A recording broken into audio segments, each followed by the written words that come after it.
It's been a while since we checked on WWE Speed. It's still alive. It's still existing and kicking. Lots of kickouts, that is. We got a championship match check-in with the women and the men's WWE Speed champions, Dragon Lee and Poison Pixie, Candice LeRae, defending their championships and even more tournaments. Let's get in. And get in we shall. We're going to start off with Dragon Lee taking on Ivar, the recent winner of the men's Speed Championship tournament. This is a 5-minute time limit since it is a championship match. Normal speed matches are 3 minutes. The bell rings, both men meet with fists in the middle. It's power versus speed as Dragon Lee hits the ropes, but is cut off with a big boot to the face. Boom! Lee pulls the ropes and Ivar falls to the outside. Lee follows up with a suicide dive to the outside, hitting Ivar. Ultimately then, Ivar throws Lee back into the ring and then joins him via the top rope with a splash and a 1 and a 2. 4 minutes remaining. We get some corner work, drop kicks from Lee. Dragon Lee tries for a second, but is met with Ivar squashing him very earthquake style. And Ivar follows up with a Bronc Buster for a 1 and a 2.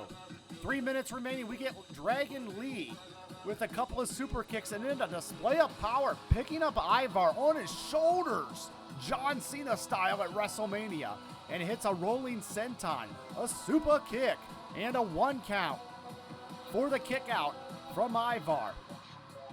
We get top rope again and Lee ultimately picked right up out of air onto the mat from the challenger Ivar. This time, Ivar goes up top for the moonsault, but Dragon Lee moves just out of the way, hitting about 2 minutes remaining in the matchup. We get a Tiger Bomb from Ivar for a 1 and a 2. Not enough to put the champion away. Dragon Lee struggles and ultimately reverses a crucifix pinfall for the 1, the 2, and the 3 at the 1 minute 30-second mark. The winner and still WWE Speed Champion, Dragon Lee. A fun power versus speed matchup, no pun intended, from Dragon Lee. We get a little lucha action versus power, but Ivar, the big man, able to pull off some good moves on his own. Not a bad matchup and a quick, surviving lucha style win with Dragon Lee getting the nod here. We get a very similar type matchup a little bit in a power versus speed match with Candice LeRae, the champion, defending against Zoe Stark. The two this time, instead of going at it, circle each other, and then a classic lockup. Stark picking up LeRae and ramming her into the corner.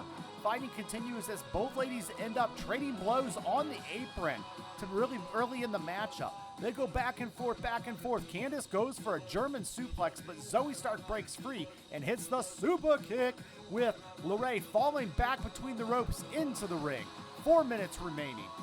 Stark steps in between the ropes, almost tripping as she gets back into the ring onto LeRae for a 1 and a 2. Nice cover up, just falling onto her opponent instead of the head in the trip.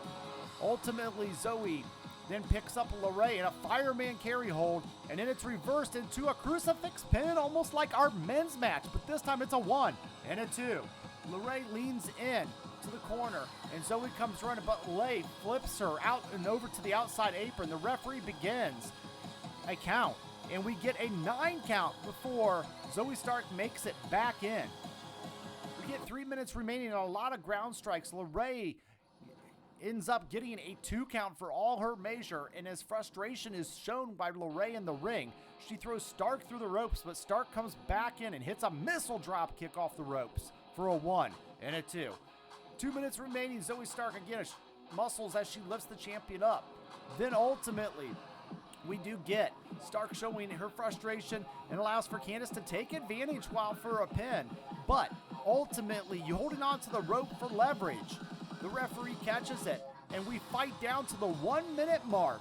Ultimately, a kick by the champion, and Stark counters with a suplex. Stark hits a knee to the face for a 1 and a 2. The clock is ticking. Tick-tock, tick-tock. And about 30 seconds remaining, and Zoe Stark hits the Z360. But the ever-savvy champion, Candice LeRae, rolls out of the ring. And the clock is the enemy here for Zoe Stark as she's figuring out what to do. Gets out of the ring and attempts a fireman carry on Candice LeRae as the clock is ticking down at 8 seconds and gets her, muscles her into the ring.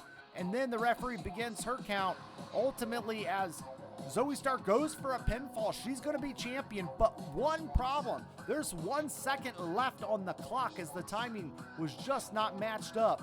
1, 2, and the clock is expired. The match is a draw, causing championship retention with Candice LeRae, your only WWE Speed Women's Champion, first and final. Where do we go from here? From here, we will get another guys tournament. But up first, we are going to get a mini Candice LeRae looking to hang back while the tournament ensues for the women. Sol Ruca versus Katana Chance and Michin versus Shayna Baszler. Michin will get the win over Baszler and Sol Ruca will get the win over Chance. And then leading to Sol Ruca versus Michin, where Sol Ruca will get the win. And then lead to Candice LeRae on the next episode of Speed to defend her championship against Sol Ruca. Well, guys, that's the Speed Update Championship Check-In Edition. It's still around. It's still WWE Speed. I like the women's ending match with the clock limit time draw, just showing the importance of speed, and it doesn't always work out perfectly. And I look forward to just a little quick check-in. If you got less than 5 minutes, not bad. You know in Speed you're getting into the very quick matches where maybe you have a work break or something where you know you won't have to miss part of the match. You can definitely put the time in. I would like to, like I always say, see more variance with these matches. But overall, it was a good time. I'm out.